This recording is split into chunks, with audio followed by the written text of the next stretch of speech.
সাম্প্রতিক যে রায়টি হলো ২১ আগস্ট গ্রেনেড হামলার রায় গতকাল হয়েছে, এটা নিয়ে সামাজিক যোগাযোগ মাধ্যম এবং সার্বিকভাবে বিভিন্ন আড্ডাতে একটা কথা আসছে এরকমভাবে যে আগেও তো এরকম দলীয় বিবেচনায় ছেড়ে দেয়া হতো, পুরো মামলা থেকে সবাইকে খালাস করে দেয়া হতো।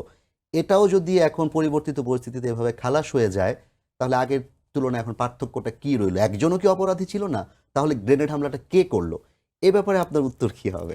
দেখুন, গ্রেনেড হামলায় যেভাবে সম্পূরক চার্জশিট দিয়ে বিএনপির অ্যাক্টিং চেয়ারম্যানকে জড়ানো হয়েছে, এটা আমরা কিন্তু শুরু থেকেই একেবারে ধারা উপধারা তথ্য উপাত্ত দিয়ে বলে এসছি যে এভাবে হয় না, আইন এভাবে চলে না। এবং যে আমি যে পত্রিকা দেখছিলাম, যেহেতু এই মামলার সঙ্গে আমি সরাসরি আইনজীবী হিসেবে যুক্ত নই, মামলার ভিতরের ইয়েগুলো আমি জানি না, বাট আমরা যতটুকু দেখেছি গত আমলে বিএনপির মানে একেবারে ওয়ার্ড লেভেলের কর্মী পর্যন্ত নাম পেলেই তার বিরুদ্ধে মামলা দেয়া হচ্ছে।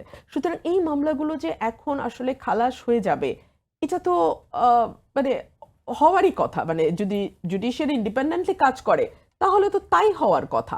এবং আপনি যেটা বলছেন যে একজনও কি এই মামলায় অপরাধী ছিল না, ডেফিনেটলি যদি কারো বিরুদ্ধে সাক্ষ্য প্রমাণে প্রমাণিত হয় যে সে কোনো না কোনোভাবে যুক্ত ছিল, ডেফিনেটলি তার বিরুদ্ধে তো সাজা বহাল থাকবে। কিন্তু যদি কারো বিরুদ্ধে সাক্ষ্য প্রমাণ না থাকে এবং যথোপযুক্ত সাক্ষ্য প্রমাণ না থাকে, এবং তাহলে আপনি প্রক্রিয়াটা আসলে যদি ঠিকভাবে না প্রক্রিয়াটা হয়। যদি ঠিক, তাহলে আপনি কিভাবে তাকে দোষী সাব্যস্ত করবেন? আমাদের আইনে একটা কথা আছে, ভেরি বেসিক প্রিন্সিপাল বলা হয় যে ১০ জন অপরাধীও ছাড়া পেয়ে যায়, কিন্তু একজন নির্দোষও যেন বিনা অপরাধে কোনো সাজার মুখোমুখি না হয়। তো ওই প্রিন্সিপালটাও যদি আপনি দেখেন এবং সেখানে যদি আপনি দেখেন প্রক্রিয়াতে গলদ জি। আছে, তখন অটোমেটিক্যালি কিন্তু খালাসটা চলে আসে।